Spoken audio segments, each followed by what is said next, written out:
రేవంత్ రెడ్డి గారిని ఏకిపారుస్తున్న రాజగోపాల్ రెడ్డి నిజానికి నిద్ర కూడా బోనియడం లేదు.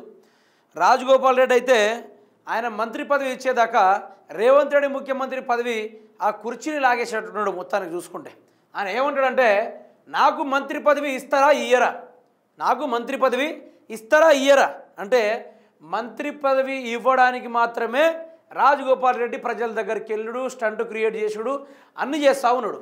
అయితే ఆయన అంటాడు ఏమని, 9 మంది ఎమ్మెల్యేలు ఉన్న ఖమ్మంలో ముగ్గురికి మంత్రి పదవులు ఇచ్చారు, 11 మంది ఎమ్మెల్యేలు ఉన్నారు నల్గొండకు 3 మంత్రి పదవులు ఉంటే తప్పేంటి, ఆలస్యమైనా సరే నేను ఓపిక పడతా, రెండోసారి ప్రామిస్ చేసినప్పుడు తెలియదా ఎమ్మెల్యే కోమటిరెడ్డి రాజగోపాల్ రెడ్డి. అయితే రాజగోపాల్ రెడ్డికి మంత్రి పదవి మీ మునుగోడ్ల నల్గొండాల ఇద్దరికి మంత్రి పదవి ఇస్తున్నాను, ఒకవేళ నా కుర్చీ ఒకవేళ నేను ముఖ్యమంత్రి పదవి కోల్పోతే ముఖ్యమంత్రి అయ్యే అర్హత వెంకటరెడ్డి కోమటిరెడ్డికి మాత్రమే ఉంది అనుకుంటూ చెప్పారు. ఆ విషయాన్ని ప్రామిస్ల మీద ప్రామిస్లు చేసుకుంటూ 2-3 సార్లు బహిరంగ సభలు పెట్టినప్పుడు రేవంత్ రెడ్డి గారు కూడా మంత్రి పదవుల గురించి మాట్లాడడం జరిగింది.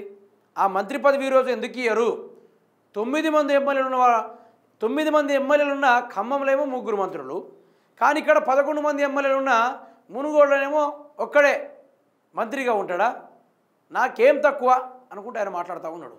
నిజానికి ఈ రాష్ట్రంలో సమస్యలపైన స్పందించట్ల కాంగ్రెస్ పార్టీ, ఎమ్మెల్యే పదవుల మీద యుద్ధాల వారు జరుగుతూ ఉంది, యుద్ధం ప్రకటిస్తూ ఉన్నారు. ఒక లెక్కన చెప్పాలంటే వరదల్లో మునిగిపోతున్న తెలంగాణ సమాజము, ఆగమవుతున్న తెలంగాణ సమాజము వాళ్ళను కూడా పట్టించుకోకుండా మంత్రి పదవి మీద పోరగాలు కొట్టుకుంటారు.